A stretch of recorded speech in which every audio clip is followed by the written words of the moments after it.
Hello बच्चों, आज हम लोग पढ़ेंगे बंगाली कविता जिसका नाम है स्वाधीनतार सुख और ये रजनीकांत सेन का लिखा हुआ है।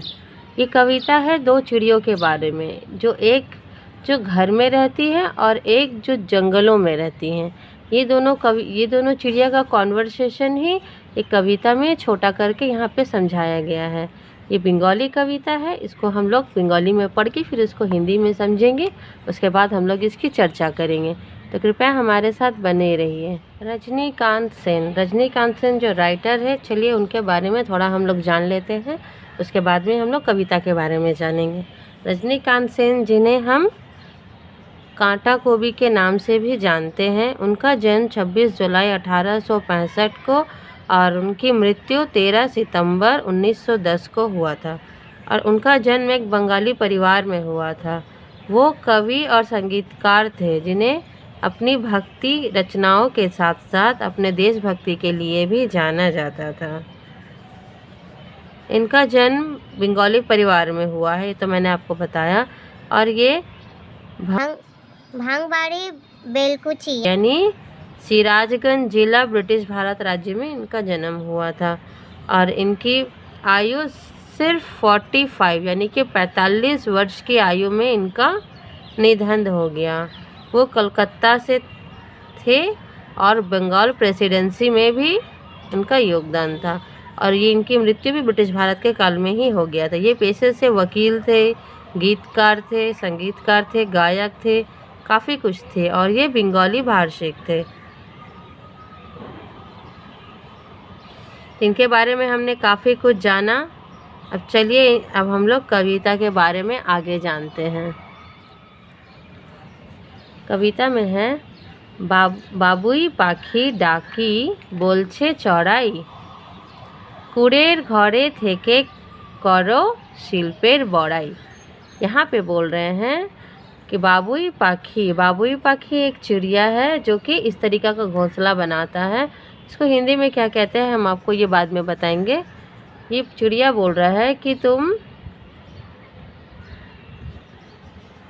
ये चिड़िया को, ये जो स्पैरो होता है ना, जिसको चिरमुन्नी या चिड़िया भी कहते हैं, ये इससे बातें कर रही है। बोल रही है, बाबुई पाखी डाकी बोलीचे चौड़ा। ये उसको बुलाकर बोल रही है, कूड़ेर घरे थे के करे शिल्पेर बड़ाई। कूड़े वाला घर में रह के और करता है शिल्प का बड़ाई। आमी थाकी महासुखे अट्टालिका परे, तुमी कत कष्ट पाओ रोद बृष्टि झरे। रोद बृष्टि मतलब हो रहा है धूप, बृष्टि यानी हो रहा है बारिश, झड़ यानी आंधी तूफान के बारे में बताया जा रहा है।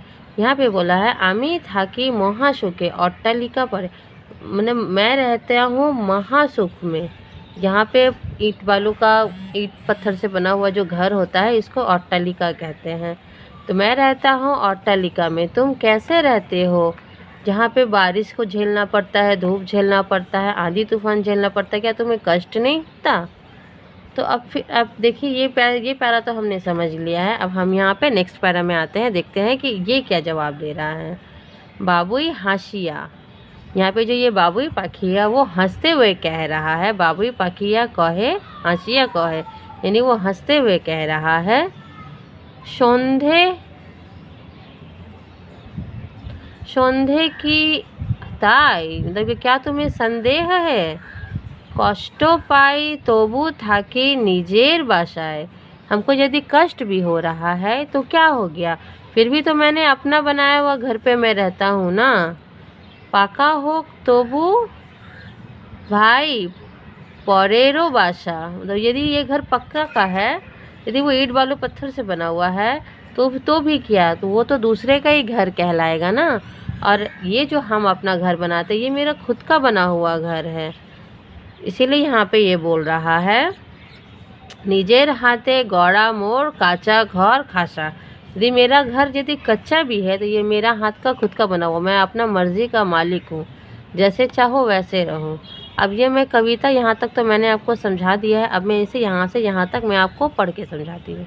यहाँ पे बोल रहा है, बाबुई पाखिया डाकी बोलीछे चौड़ाई, कुड़ेर घरे थेके करे शिल्पेर बड़ाई। आमी थाकी महासुखे अट्टालिका परे, तुमी कत कष्ट पाओ रोद बृष्टि झरे। বাবুই হাসিয়া কহে, সন্দেহ কি তাই, কষ্ট পাই তবু থাকি নিজের বাসায়। পাকা হোক তবু ভাই পরেরও বাসা, নিজেर हाथे गढ़ार मोर काचा घर खासा। तो आपको समझ में आया यहाँ पे क्या कह रहा है? यहाँ पे दो चिड़िया का कॉन्वर्सेशन हो रहा है, एक दूसरे से वो बात कर रहे हैं कि तुम जितना भी बड़ा बड़ा बात बोलो, पर तुम तो रहते हो किसी और का बनाए हुए घर पे, क्योंकि ये तो अपना घोंसला नहीं बनाते हैं।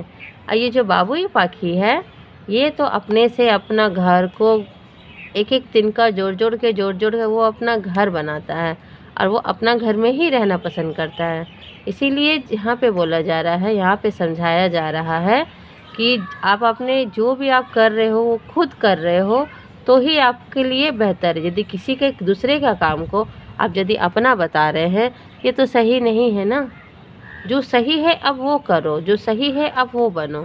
किसी और का बड़ाई को अपना बड़ाई करने से वो बड़ा नहीं होता है। तो आज हमने ये कविता समझा, स्वाधीनता सुख। आपको कैसा लगा आप हमें कमेंट करके बताइएगा। हम सिर्फ कविता ही बता रहे हैं, आप यदि हमको कमेंट कीजिएगा, बताइएगा कि आगे भी बताने से इसका वर्ड मीनिंग के बारे में समझना है या इसका क्वेश्चन आंसर के बारे में समझना है, तो हम आपको इसके डिटेल्स आपको हम बाद में दे देंगे। तो प्लीज़ हमें बताइएगा हमारा वीडियो आपको कैसा लगा, समझ में आया नहीं आया, कैसा लगा, प्लीज़ आप हमें बताइएगा। थैंक्स फॉर वॉचिंग, देखने के लिए धन्यवाद। बाय बाय बच्चों।